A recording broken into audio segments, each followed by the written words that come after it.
찬양의 가사 말씀이 너무 아름답고 또 오늘 말씀에 또 딱 맞는 그런 내용을 주신 것 같습니다. 우리 지휘자님 오규남 주사님은 또 이제 직장에서 또 일이 있으셔서 좀 해외 출장 중이셔서 함께 하지 못하셨습니다. 그래도 우리 찬양대 또 열심히 준비하셔서 또 아름다운 찬양을 드렸는데 또 지휘자가 없이도 또 잘 하고 계시네요. 앞으로 지휘자 없어도 될까요? 아니죠. 네. 자, 오늘 말씀과 관계가 있어서 이렇게 서두를 시작을 해봅니다. 오늘 흩어져 사는 레위인이라는 말씀의 제목으로 함께 은혜를 나누고자 합니다.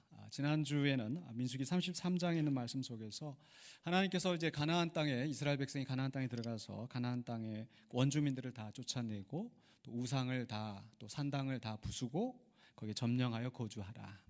이것은 단순히 그 남의 땅을 빼앗는 침략 전쟁이 아니라 또 죄에 대해서 하나님이 심판하시고 또 그 땅을 정결하게 하신 다음에 하나님의 나라를 이루어 가시고 또 그것을 통하여서 이제 또 천하만민이 복을 받게 하시려는 그 하나님의 구원의 계획을 실행하시는 그런 과정이라는 것을 우리가 이해해야 됩니다. 그리고 그것을 이제 오늘 우리에게 적용했었을 때 바로 이제 교회 공동체 안에서 우리가 정결함을 유지하고 그래서 세상을 향하여서 어떤 정죄와 판단이 아니라 복음을 전파하고 또 치유하는 그러한 모양으로 우리가 세상에 나아가서 또 세상을 정복하는 하나님의 나라와 또 그의 통치가 이 땅에 이루어지도록 우리가 힘써야 된다는 그런 말씀을 나누었습니다. 그리고 나서 이제 34장과 35장에 와서는 이제 그 가나안 땅에 정복한 이후에 그 땅을 이제 각 지파의 기업으로 나누는 것에 대한 지침을 주시는 겁니다. 먼저 34장 1절로 15절까지 해서 쭉 보시면은 이제 동쪽의 경계는 남쪽의 경계는 이렇게 쭉 경계에 대해서 말씀하십니다. 그러니까 하나님께서 이스라엘 백성에게 가나안 땅을 주실 때에 뭐 주변 나라들을 다 막 침략하고 정복해서 너희들이 막 그 마음껏 가져라 이렇게 주시지 않았어요. 일정한 범위를 제한해서 주시고 그곳에서 하나님의 말씀에 순종하면서 살아가는 그 언약 백성의 공동체로 삼으신 것이지 결코 막 다 막 이렇게 확장하는 그런 게 아니라는 거죠. 자, 이것도 우리가 이렇게 우리의 삶 속에서 적용할 부분이 많이 있습니다. 내가 좀 장사가 잘 된다고 해서 막 늘리고 벌려서 다른 사람들이 또 이렇게 피해를 당하게 하는 거, 그런 것은 하나님 결코 기뻐하시는 일은 아닌 것 같아요. 교회도 마찬가지고 막 우리 교회가 막 500명이 되고 1000명이 되고 그러면서 주변의 다른 교회들은 다 막 이렇게 없어지고 이렇게 된다면 그게 과연 하나님이 기뻐하시는 일일까 하는 생각을 조심스럽게 해봅니다. 그리고 나서 이제 16절로 29절에서는 하나님께서 이 땅을 분배하는 책임자를 임명하십니다. 그러니까 이 분배하는 것이 하나님의 권위에 의해서 또 신성하게 진행되는 일이라는 것을 말씀하고 있고, 그래서 그 책임을 맡은 사람들은 하나님의 뜻에 따라서 정말 공정하고 또 정의롭게 또 분배가 되도록 해야 되는 책임이 있는 것입니다. 그리고 나서 이제 35장으로 넘어오게 되는데 오늘 35장에서는 특별한 분배를 받게 되는 레위 지파에 대해서 이야기를 하고 있어요. 그러니까 34장은 일반 백성들에 대한 이야기라고 한다면 35장에서는 레위인에 대해서 이야기를 하고 있는데, 한마디로 이야기해서 이 레위인들은 한 곳에 모여 살지 못하고 흩어져 살게 하셨다라는 거죠. 그래서 왜 하나님께서 그들을 흩어져 살게 하셨는지 그 말씀을 통해서 우리가 교훈을 얻고자 합니다. 먼저 첫 번째로 우리가 생각할 것은 레위 지파에게는 기업을 주지 않고 이제 성읍을 분배해 주셨다라는 거죠. 35장 2절을 보시면은요, 이스라엘 자손에게 명령하여 그들이 받은 기업에서 레위인에게 거주할 성읍들을 주게 하고, 그러니까 레위 지파를 제외한 나머지 11지파에게는 다 각자 땅을 딱 다 기업으로 소유로 갖게 하셨어요.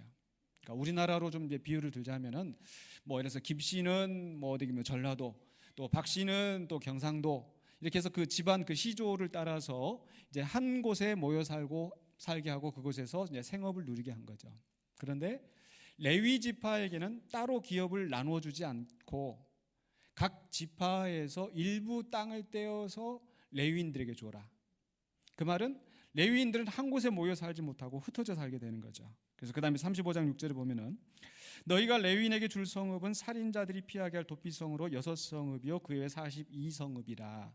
이제 도피성에 대해서는 오늘 이제 다음 주에 또 계속해서 말씀을 나누도록 하겠습니다.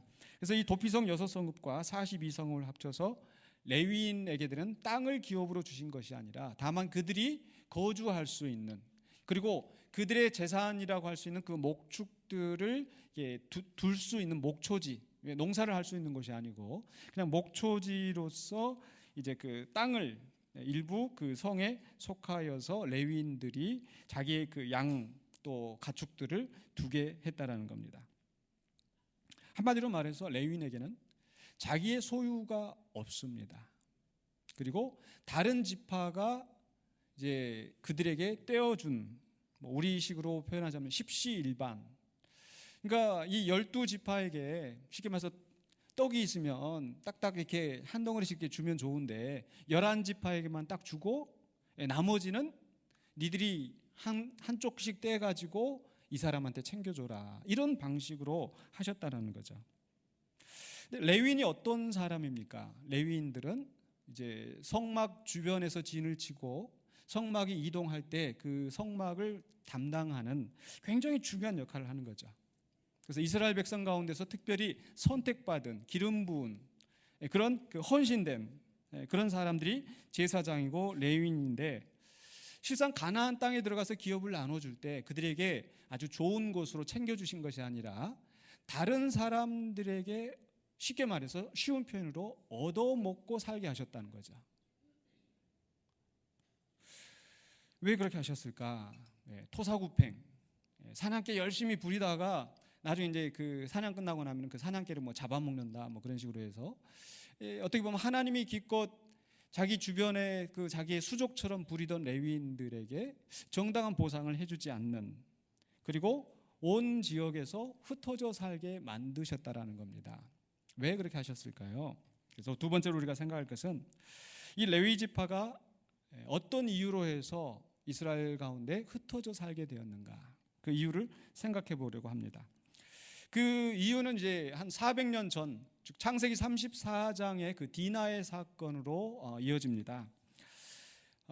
야곱이 에서를 피하여서 하란으로 도망갔다가 이제 겨우 돌아와서 이제 큰 대가족을 이루고 돌아와서 이제 가나안 땅에 정착하면서 살려고 하는데, 그 야곱의 딸 디나가 이제 마실 나가서 이제 구경하러 나갔다가 그 가나안 땅의 세겜 족속의 추장의 눈에 들어와 가지고 그 추장이 아들이 그 딸을, 그 야곱의 딸 디나를 강간을 했어요. 그리고 집에다가 붙들어 놓고, 보내지도 않고 집에다 붙들어 놓고 이제 사람을 보내 가지고 우리 당신 딸이 마음에 드니까 그 이제 추장이 하는 얘기예요. 다 며느리 삼게 해달라. 우리 아들이 아주 좋아한다고 며느리 삼게 해달라고. 여러분, 딸 가진 부모님들 그렇게 하시겠어요? 어느 날 딸이 밖에 나갔는데 강간당하고 그 집에서 당신 딸 우리 며느리로 주셔 하면은 하시겠어요? 안 하시겠죠. 근데 야곱은 자기는 약자인 거예요. 그런데 이 사람들은 그렇게 힘을 쓰고 하기 때문에 이렇게 말도 못하고 이렇게 벙어리 냉가슴을 앓고 있는데, 그때 이 야곱의 아들들이 이야기하기를 우리는 하나님 믿는 사람들이고 그래서 이 할례를 받아야 되는데 당신들도 할례를 받으면 우리도 함께 그 당신들과 이렇게 서로 사돈 맺고 함께 이렇게 어우러져 살겠습니다. 그런데 성경에 보면 그것이 거짓말이었어요. 계략이었어요. 왜냐하면 할례를 받는다라는 것은 이제 모든 남자들에게 그 생식기의 포피를 자르는 거예요.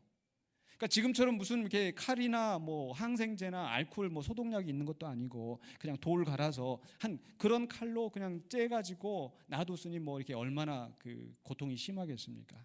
그래서 3일째 되던 해에 3일째 이렇게 될 때 창세기 34장 25절에 보니까 이렇게 돼 있어요. 제3일에 아직 그들이 아파할 때에 야곱의 두 아들 디나의 오라버니 시므온과 레위가 각기 칼을 가지고 가서 몰래 그 성읍을 기습하여 그 모든 남자를 죽이고, 아주 철저하게 가서 보복을 한 거죠. 그런데 그 소식을 듣고 야곱이 아이고 아들들아 잘했다 뭐 이렇게 한 게 아니라 오히려 화를 내는 거예요. 그래서 30절에 보니까 야곱이 시몬과 레위에게 이르되 너희가 내게 화를 끼쳐 나로 하여금 이 땅의 주민, 그들이 나를 이제 공격할 빌미를 주었다라는 거죠. 그들은 숫자가 많고 우리는 숫자가 적은데 왜 가서 싸움을 걸어가지고 시비를 걸어서 이제 우리 꼼짝없이 다 죽게 됐다, 이놈들아 왜 이렇게 경거망동하게 행동했냐, 이렇게 화를 내는 거예요. 그랬더니 시몬과 레위가 가만히 있을 또 아들들이 아닌 거예요. 뭐라고요? 그러면 아버지는 우리 딸이 이렇게 그들이 그렇게 창녀처럼 대우한 것이 옳습니까? 하고 그냥 큰 소리치고 아마 그랬던 것 같아요. 큰 소리 쳤다는 말은 성경 없는데, 근데 거기서 끝나요. 이제 34장 거기서 끝나요. 그리고 나서 이제 창세기 49장으로 가서 야곱이 죽을 때에 자기 아들들을 12아들을 놓고 이제 축복하면서 기도한다고 하는데, 이제 그 시몬과 레위에 대해서 이런 기도를 해요. 창세기 49장 5절에 시몬과 레위는 형제요 그들의 칼은 폭력의 도구로다. 그 노여움이 혹독하니 저주를 받을 것이요 분기가 맹렬하니 저주를 받을 것이다. 뭐예요? 야곱의 마음속에 죽을 때까지 그거 잊지 않고 있다가 죽으면서 유언하면서 기도하는 내용이 이 폭력의 도구, 잔인한 놈들, 그러면서 하는 얘기가 내가 그들을 야곱 중에서 나누며 이스라엘 중에서 흩으리로다. 참 물론 야곱의 심정에서는 어느 정도 뭐 이해가 될 법도 하지만 그래도 이렇게까지 할 필요가 있었을까? 그런데 바로 레위인들이 흩어져 살게 된 그 근원에는 바로 이 사건이 있었다는 거죠. 레위는 저주를 받았습니다. 아버지 야곱으로부터. 그런데 출애굽기 32장에 가면은 이 레위인이 저주받은 상태에서 복을 받은 상태로 변화가 일어나게 됩니다. 바로 금송아지 사건인데, 이제 모세는 산에 올라가서 하나님의 그 계명의 말씀 돌판을 듣기 위해서 이제 올라가 있고 40일 동안 내려오지 않으니까 뭐 잘 아시는 대로 아래에서는 사람들이 불안하니까 우리가 우상을 만들어 달라 아론에게 요청을 해서 금송아지를 만들어 놓고 우리를 애굽에서 구원하신 우리 하나님이다라고 절을 하고 하는 거예요. 근데 그게 하나님의 계명을 어기는 것인데, 왜? 하나님 뭐라고 말씀하셨어요? 우상을 만들지 말라. 나를 위해서도 우상을 만들지 말아라. 이게 하나님의 계명인데 사람들은 자기들의 우상을 만들어 놓고 거기다가 기도를 하니까 모세가 와서 그 광경을 보고 화를 내는 겁니다. 아론에게 따졌더니 아론이 또 변명을 해요. 그랬더니 모세가 하는 말이 출애굽기 32장 26절입니다. 이에 모세가 진 문에 서서 이르되 누구든지 여호와의 편에 있는 자는 내게로 나오라 하매. 여호와의 편에 있는 자, 과연 하나님이 기뻐하신 뜻을 행하려고 하는 자, 사람의 욕심, 사람의 생각을 따라가는 것이 아니라 하나님의 편에 서 있는 자는 내게로 나오라. 그때 누가 나왔어요? 레위 자손이 다 모여 그에게 가는지라. 그래서 레위 사람들이 오니까 그 다음에 모세가 하는 말이 27절에 모세가 그들에게 이르되 이스라엘 하나님 여호와께서 이렇게 말씀하시기를 너희는 각각 허리에 칼을 차고 진 이문에서 저문까지 왕래하며 각 사람이 그 형제를, 각 사람이 자기의 친구를, 각 사람이 자기의 이웃을 죽이라 하셨느니라. 참 우리가 하나님 어떻게 구약 성경에서 보면 하나님 너무 좀 잔인하지 않나 그런 생각이 드시죠. 지난주에도 가서 원주민들 다 쫓아내고 우상 다 부수고. 근데 왜 하나님이 그렇게 하셨는가? 그걸 잘 생각해야 됩니다.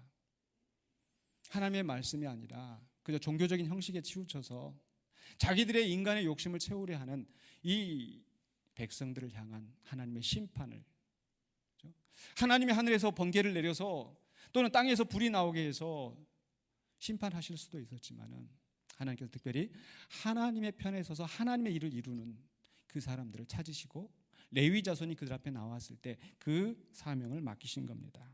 그래서 28절에 계속해서 레위 자손이 모세의 말대로 행하며 이날의 백성 중에 3,000명 가량이 죽임을 당하니라. 그리고 나서 29절입니다. 모세가 이르되 각 사람이 자기 아들과 자기의 형제를 쳤으니 오늘 여호와께 헌신하게 되었느니라. 그가 오늘 너희에게 복을 내리시리라. 레위인들은 어떻게 됐어요? 하나님 앞에 헌신된 종들로 택함을 받게 되었고 이제는 저주받은 자들이 아니라 복을 받은 자들이 되었다는 겁니다. 그들은 과거에 폭력의 도구였고 분노를 내면서 잔인한 그런 일들을 하였지만 오히려 그러한 성격이 하나님의 도구로 쓰임을 받아서 악을 심판하고 정의를 실현하게 하는 도구가 되었다는 거죠. 그래서 그 이후로 이제 성막이 지어진 후에 레위인들은 가장 그 하나님의 성막과 가까이서 진을 치고 있으면서 이스라엘 백성들이 함부로 그 성막에 다가오는 것을 이제 막게 하시고 또 성막을 이동하는 그러한 중대한 책임을 맡기신 겁니다.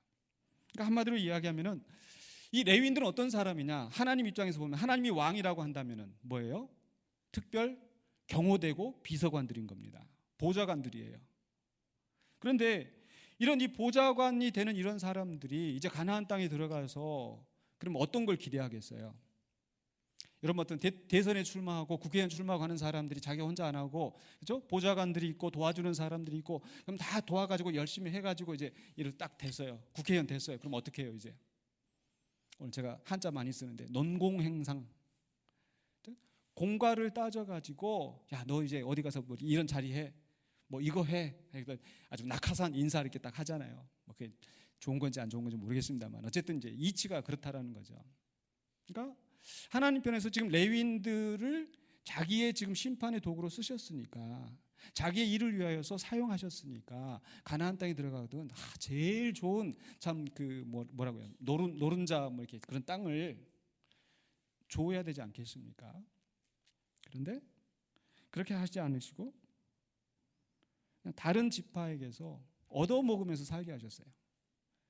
농사를 지을 땅을 주신 것이 아니라 그저 가축들을 두신 것이 가축들을 둘 만한 창고 같은 그런 땅을 두게 하시고 그리고 각 지파에서 11조를 내면은 그 11조를 가지고 레위인들이 먹고 살게 하신 거예요. 왜 그러셨을까? 세 번째로 우리가 생각할 것은 바로 이렇게 충성된 레위인을 여전히 흩어져 살게 하신 하나님의 뜻이 무엇일까? 하나님께서 한번 정하셨으니까 너희는 야곱의 그 저주 때 너희는 흩어져 살게 됐으니까 너희들이 이제 흩어져 살아야 돼. 하나님 그러신 분이신가요? 요나서에 보면은 니느웨가 무너지리라라고 선포했지만은 그대로 무너졌어요, 안 무너졌어요? 안 무너졌어요. 회개하고 그 악에서 떠나니까 하나님은 은혜롭고 자비로우신 분이라서 그 작정하셨던 재앙을 내리시지 않으셨단 말이죠. 그런데 하물며 하나님께서 지금 이 레위인을 향하여서 그렇게 너희들은 한번 이렇게 흩어져 살게 됐으니까 무조건 다 흩어져 살아야 돼 이렇게 하셨을까요? 바로 아닐 것입니다. 왜 그랬을까? 왜 하나님은? 그럼 바로 민수기 10장에서 우리가 그것을 조금 그 이유를 찾을 수 있을 것 같습니다. 민수기 10장에서 보면 이 아론의 아들들 제사장들이 이 성막에서 분향을 하는데 잘못된 분향을 해서 그들이 갑자기 즉사하는 사건이 일어납니다.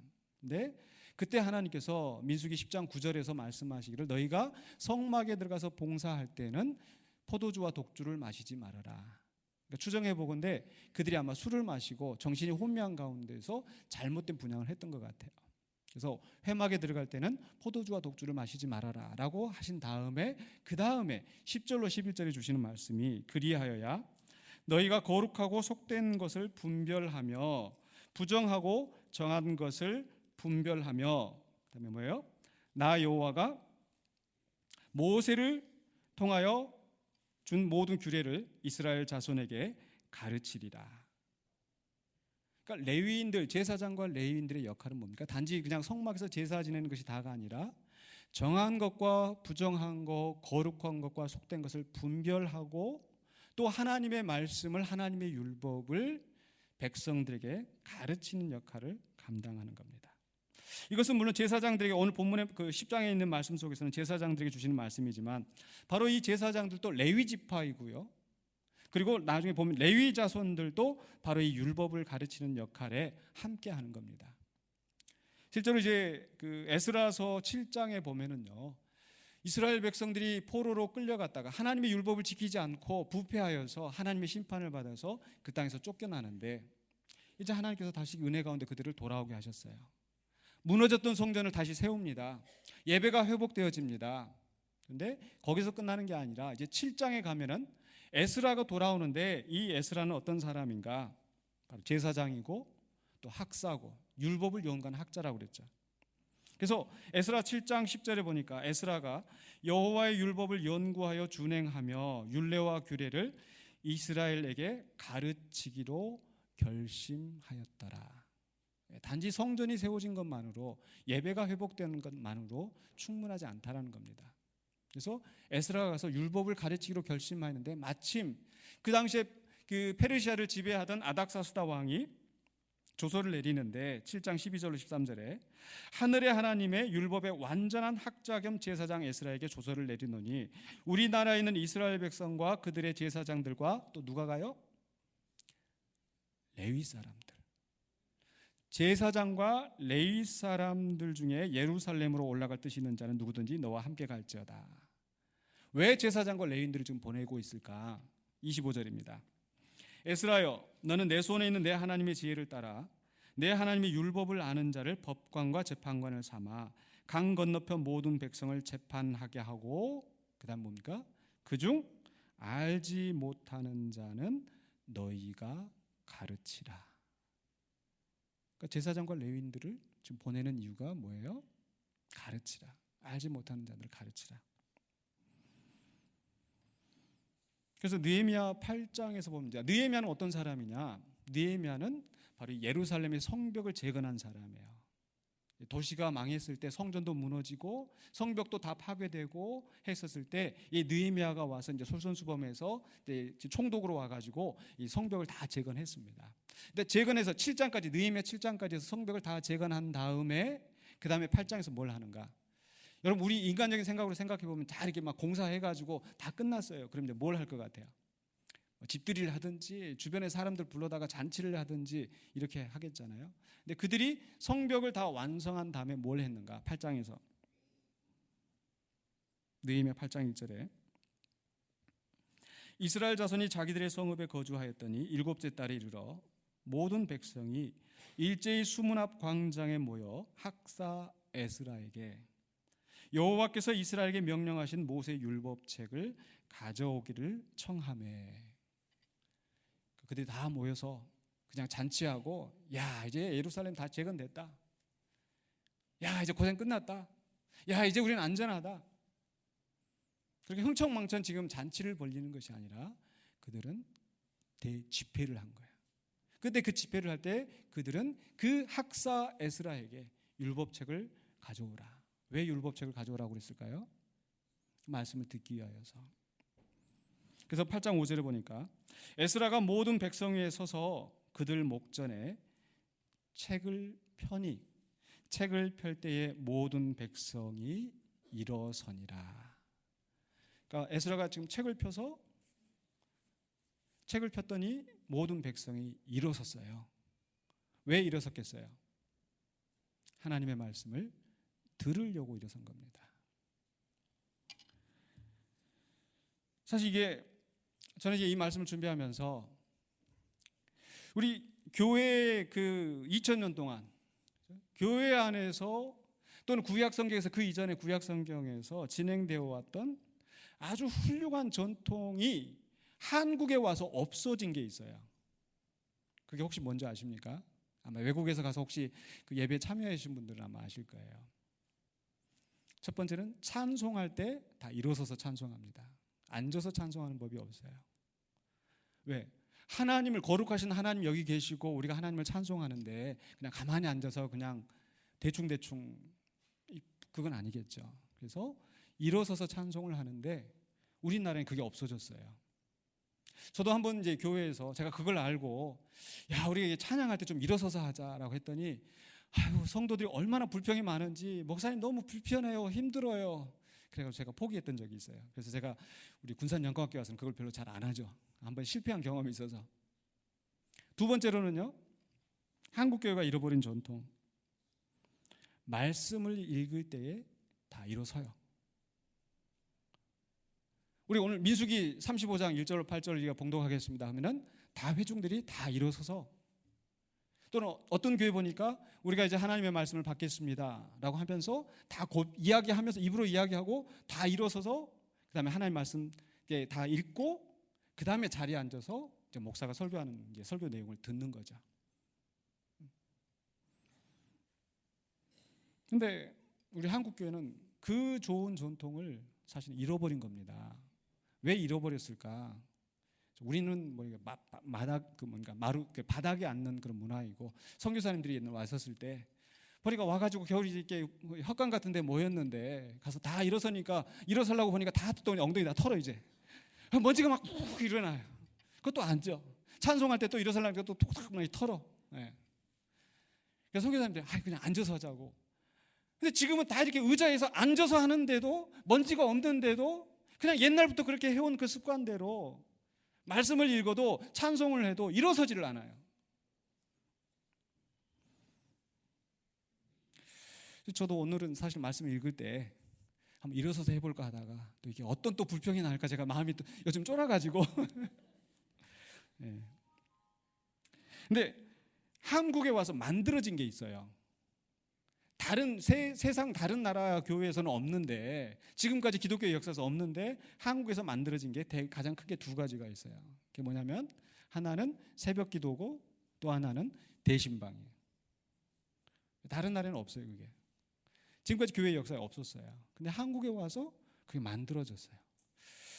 근데 가만 생각해 보면 이게, 그러니까 서구 사람들은 약간 좀 이성적인 그런 걸 많이 추구하고 한국 사람들은 뭐예요? 감성적인 이런 면들이 있는 것 같아요. 그런 면에서 보면은 어차피 그것도 아주 이상한 건 아닌 것 같아요.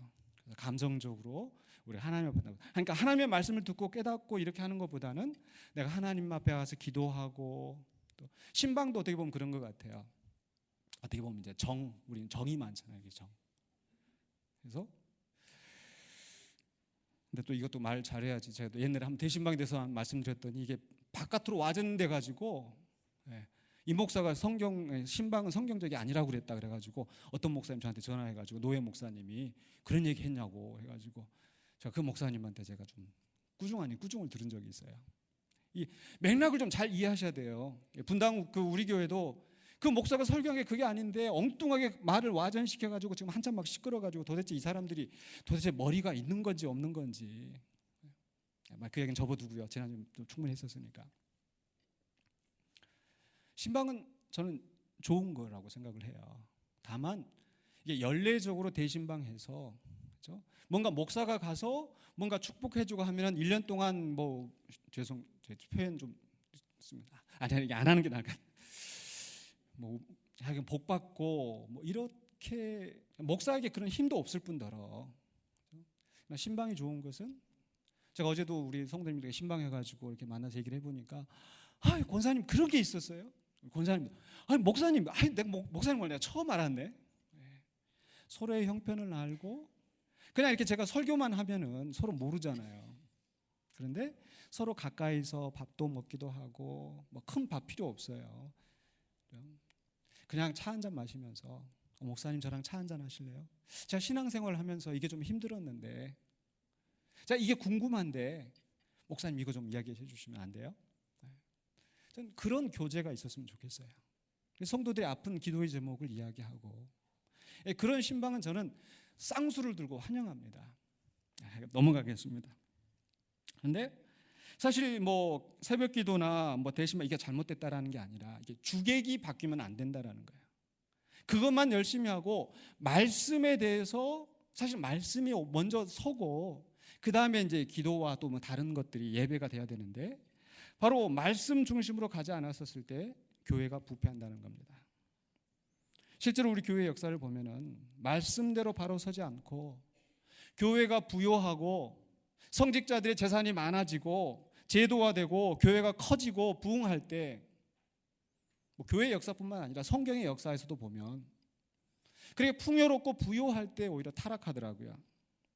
그렇기 때문에 그 속에서, 이 타락한 속에서 끊임없는 개혁이 계속됩니다. 그래서 구약 성경만 보더라도 그렇게 부요하고 타락한 그들을 향하여서 선지자들이, 이사야가, 에스겔이, 예레미야가, 말라기가, 호세아가, 아모스가 선포하는 내용이 뭐예요? 여호와의 말씀이 내게 임하여 이르시되, 하나님의 말씀을 선포하는 겁니다. 이사야서 1장에서 너희들이 안식일과 대회로 모여서 맨날 와서 예배 드리는데 와서 마당만 밟을 뿐이야. 너희들의 재물에 내가 질렸다. 예레미야 7장. 성전에서 예레미야가 선포합니다. 너희들이 이곳을 하나님의 집이라고 하는데 이것 하나님의 집이라고 하는 거짓말을 믿지 말아라. 기존 교회를 향하여서, 성전을 향하여서. 왜? 말씀에 서지 않고 그저 전통과 형식과 외식에 치우쳐서 부패해가는 그런 교회를 향하여서, 공동체를 향하여서. 예수님도 마찬가지였습니다. 예수님이 공격했던, 예수님이 소리 지르고 분노했던 사람들이 누구예요? 제사장과 서기관과 바리새인들과. 초대교회가 그랬었습니다. 사도 바울이, 베드로가 그 보낸 서신들을 보면 거짓 교사들에 대해서, 말씀대로 바지로 서지 않는 것에 대해서 끊임없이 교회를 향해서 견책하고 권고하고. 그래도 교회는 또 부패해요. 로마에서 교회가 국교화가 되고 교회가 커지고, 유럽 교회에서, 중세 교회에서 그렇게 또 교회가 커지게 됐을 때 또 부패하고, 또 그 속에서 그저 단물만 빼먹는 거짓 종교인들 때문에 교회가 또 부패하고. 그래서 일어난 게 15세기에 루터가, 칼빈이 종교개혁을 일으킨 게 아닙니까? 그저 형식적인 그런 것에 치우쳐서 그저 사제가 와서 축사해주면은 복받고 잘 되고, 이렇게 살아가면서 사제의 그 배만 부리던, 면죄부를 만들어서 교회를 엄청나게 크게 짓고, 그런 부패한 교회에 대해서 종교개혁자들이 외치는 말씀이 뭐였어요? 오직 성경으로 돌아가야 된다. 성경으로 돌아가야 된다. 말씀에 바로 서야 된다. 오늘 느헤미야 8장의 내용도 그겁니다. 이제 우리가 돌아와서 성전을 재건하고 성벽을 재건하는데 이제 우리가 어떻게 살아야 되는가? 말씀으로 돌아가자는 겁니다. 말씀으로. 그래서 그 말씀으로 돌아가는 그 중심에 누가 있는가? 바로 학사 에스라가 있었고요. 그 에스라와 함께하는 레위인들이 있었다라는 거죠. 느헤미야 8장 7절에 예수아와 바니와 세레바와 야민과 거죽 사람들이 나오면서, 그 다음에 레위 사람들은 백성이 제자리에 서 있는 동안 그들에게 율법을 깨닫게 하였는데, 앞에서는 에스라가 율법책을 펴서 크게 낭독을 하고, 그리고 레위인들은 그 속에서 백성들 가운데 흩어져 있으면서 그 말씀의 뜻을 알고자 하는 자들에게 그 율법을 깨닫게 하는 거예요. 그랬더니 백성들이 어떻게 반응을 합니까? 느헤미야 8장 8절로 9절입니다. 하나님의 율법책을 낭독하고 그 뜻을 해석하여 백성에게 그 낭독하는 것을 다 깨닫게 하니 백성이 율법의 말씀을 듣고 다 우는지라. 왜 울겠어요? 우리가 이게 옳다고 살아왔는데, 우리 조상들이 이렇게 살아서 그냥 그렇게 살았는데 잘못 살았구나, 말씀에 비춰보니 우리가 잘못되었구나, 우는 겁니다. 그랬을 때 또 계속해서 총독 느헤미야와 제사장의 학사 에스라와 그다음 누가요? 백성을 가르치는 레위 사람들이 모든 백성이 이르기를 권면하는 거예요. 말씀을 가르치고 말씀대로 서도록 권면하는 그 일. 자, 그렇다면 왜 하나님께서 그 레위인들이 자기에게 헌신된 충성된 사람이고 복받은 사람이었음에도 불구하고 그들끼리 한 곳에 모여 살지 않고 이스라엘 전역에 48성읍에 나누어서 흩어져 살게 하셨을까요? 바로 그것은 그 제사장과 레위인들에게 특별한 사명이 있었기 때문입니다. 그 사명은 무엇입니까? 바로 백성들에게 하나님의 말씀을 온전히 가르쳐서 깨닫게 하고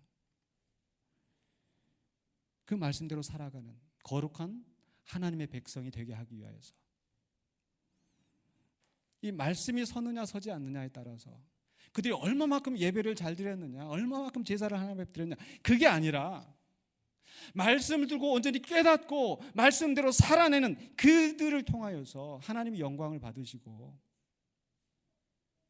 하나님이 원하시는 게 그거였기 때문에 자기에게 충성된 제사장과 레위인들을 온 땅에 흩어져 살게 하시고, 그 흩어진 곳에서 백성들은 그들의 그 생업을 통하여서 얻은 것을 제사장과 레위인들에게 11조로 주고, 제사장과 레위인들은 그것을 받아 먹고 말씀의 연구에 몰두하여서 백성들이 말씀을 가르치고, 그리하여서 이 신앙의 공동체가 유지되게 하는 것, 바로 그게 하나님의 계획이었다는 거죠. 근데 문제는 그 백성들이 그렇게 오래 그 결심이 가지 않는 거예요. 우리 이 전라도 말인 것 같아요. 몇 조금이나 가나 보자. 몇 조금이나. 그죠? 8장에서 그렇게 했던, 눈물을 흘리면서 했던 사람들이 12장에 가서 보면은 야, 이 레위 사람들이 봉사하는 거 정말 우리에게 귀하다 하고 11조를 모아서 곳간에 드리고 이렇게 했는데, 바로 그다음에 13장으로 넘어가면 이제 느헤미야가 잠시 한 비었다가 한 13년 만에 다시 돌아온 것 같아요. 이제 상황을 보면. 그런데 느헤미야가 와서 보니까 어떻게 됐어요? 느헤미야 13장 10절에 내가 또 알아본즉 레위 사람들이 받을 몫을 주지 아니하였으므로 그 직무를 행하는 레위 사람들과 노래하는 자들이 각각 자기 밭으로 도망하였기로. 그러니까 레위 사람들이, 이 사람들이 그 신앙이 나태해져서 레위 사람들이 그 먹을 그 11조와 이런 것들을 잘 챙겨주지 않으니까 결국 뭐예요? 레위 사람이 나가서 이제 대리운전하고 아르바이트 뛰고, 그러니까 결국은 뭐예요? 이제 말씀이 오히려 그 백성들 가운데 가르쳐지지 않는 겁니다.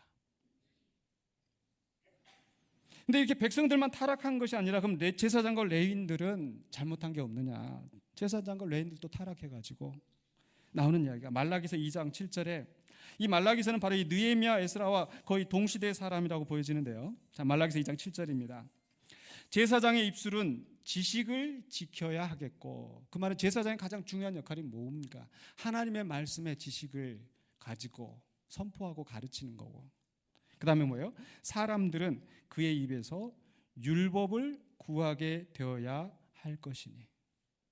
그러니까 사람들이 제사장에게 요구하는 것은 그저 나를 위해서 복을 빌어달라가 아니라 하나님의 율법을 가르쳐달라, 깨닫게 해달라, 그 율법을 구해야 된다는 거죠. 그런데 그게 깨지는 겁니다.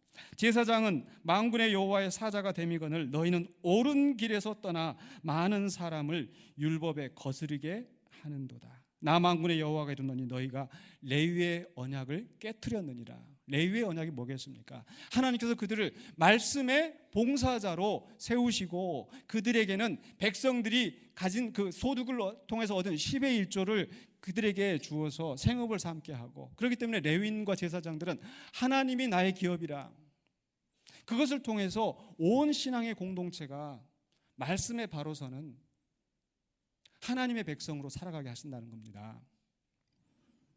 그런데 문제는 이게 자꾸 깨진다는 거죠. 구약시대에 그랬었고 초대교회 이후에도 교회 역사에서도 우리 인간의 부패한 본성 때문에 끊임없이 이게 깨어지고 있다는 겁니다. 그렇기 때문에 우리는 계속 개혁하는 교회가 돼야 돼요. 이제 말씀을 마무리하려고 하는데요. 우리는 장로교 있고요. 장로교는 바로 개혁주의라고 이야기를 합니다. 혹시 들어보셨는지? 개혁주의다. 바로 종교개혁의 전통을 따라서 말씀에 바로 서서 말씀대로 세워지는 교회. 어떤 우상이나 어떤 인간의 그것이 아니라. 그래서 개혁주의 교회에 가보면은 특징 중에 하나가, 이 교회 가서 보시면 두 가지가 큰 특징이 있어요. 하나는 십자가가 없어요. 여러분, 십자가 없죠? 왜 교회에 십자가 없을까? 왜? 종교개혁하면서 그 온통 그 카톨릭에서 이렇게 십자가 앞에서 이렇게 하고 하는 이런 우상, 이거 잘못됐다. 그래서 십자가를 없애고, 또 이 어떤 교회 가보면 이게 상이 있잖아요. 이게 성찬상. 그러니까 카톨릭에서는 이게 너무 중요한 거예요. 이 성찬이 예수님의 살과 피가 되는 거니까 이게 너무너무 중요한데, 개혁주의에서는 그것도 다 없애고 말씀으로, 오직 말씀으로. 그게 우리 개혁주의의 전통이고, 그런데 오늘날 와서 개혁주의라고 하면서 그런 교회들이 그 말씀을 잊어버리고 하나님의 율법을 찾고 구하는 것이 아니라 엉뚱한 데 휩싸여서 가고 있다는 거죠. 에베소서 4장 11절로 12절에 사도 바울이 그 은사에, 여러 가지 은사에 대해서 이야기하면서 이런 말씀을 합니다. 그가 어떤 사람을 사도로, 어떤 사람을 선지자로, 어떤 사람을 복음 전하는 자로, 어떤 사람을 목사와 교사로 삼으셨으니. 교회 안의 직분자들. 사도와 선지자는 이미 또 구약시대 때, 또 신약시대 초대교회에서 이미 끝이 났습니다. 지금은 더 이상 사도와 선지자가 있지 아니합니다. 그런데 여전히 있는 사람들이 있어요. 누가 있어요? 복음 전하는 자로, 주님을 알지 못하는 자들에게 그 주님을 알지 못한 그 땅에 나가서, 요즘 말로 하면 우리 선교사님, 정성구 선교사님 같이, 그렇죠? 복음을 알지 못하는 것에 말씀을 증거하는 자, 또 그 다음에 목사와 교사는 뭡니까? 바로 이미 그리스도를 영접한 그 교회에서, 목사와 교사라는 뜻은 가르치는 목자라는 뜻입니다. 가르치는 목자. 목사의 가장 중요한 역할은 바로 레위인들이 했던 것처럼 하나님의 말씀을 온전히 가르치고, 그래서 그 말씀대로 설 수 있도록. 그래서 우리 교회의 표어가 무엇입니까? 말씀대로 성장하는 교회. 사도의 가르침을 받아서 이것이 가장 우리 교회 초석이 되어지고, 그저 사람들 많이 불러 모아서 교인 숫자 늘어나고 교회 헌금 늘어나고 그게 과연 부이고 성장인가? 아니요. 바로 말씀대로 깨우쳐지는 한 성도 한 성도가 늘어나고 그리스도의 복음대로 살겠노라고 결단하는 성도가 늘어날 때 그게 진정한 성장이고 하나님 나라의 확장이죠. 아멘. 그렇게 목사와 교사를, 가르치는 자를 세우신 이유가 뭡니까? 마지막 부분입니다. 이는 성도를 온전하게 하며, 목사와 교사를 세우신 이유가 이는 성도를 온전하게 하며 봉사의 일을 하게 하며 그리스도의 몸을 세우려 하심이라. 그 일을 위하여서 바로 이제 목사와 또 사역자들을 세우신 줄로 믿습니다. 그렇기 때문에 우리 성도들에게 이제 말씀 마무리해서 부탁을 합니다. 하나님께서 목사를 세우신 것은 하나님의 말씀을 바로 선포하고 가르칠 수 있도록, 바로 사도 바울이 교회에 내가 하나님의 말씀을 바로 선포할 수 있도록, 담대하게 증거할 수 있도록 나를 위하여 기도해 달라고 했던 것처럼, 특별히 목회자들을 위하여서 바로 말씀을 분별하고 바로 선포할 수 있도록 여러분 기도를 부탁을 드립니다. 그리고 또한 성도님들도 말씀을 사모하여서 말씀을 배우는 일에, 말씀을 듣는 일에 여러분들이 사모하시고 그것을 통하여서 우리가 함께 하나님의 나라와 하나님의 뜻을 이루어가는 우리 교회, 우리 공동체가 되기를 주의 이름으로 간절히 축원합니다. 기도하겠습니다. 거룩하신 아버지 하나님, 은혜를 감사합니다. 오늘 말씀을 우리가 다시 한번 나누면서 하나님께서 우리에게 주신 뜻이 무엇인지 우리가 온전히 말씀으로 바로 서고 말씀으로 성장하는 교회가 되기를 원합니다. 인간의 생각이나 인간의 전통이나 인간의 형식이 우리를 좌지우지 않게 하여 주시고 오로지 말씀만 바라보면서 말씀대로 세워져가는, 그리하여서 하나님의 뜻을 이루는 우리 군산영광교회 공동체가 될 수 있도록 도와주시옵소서. 예수 그리스도 이름으로 기도하옵나이다. 아멘.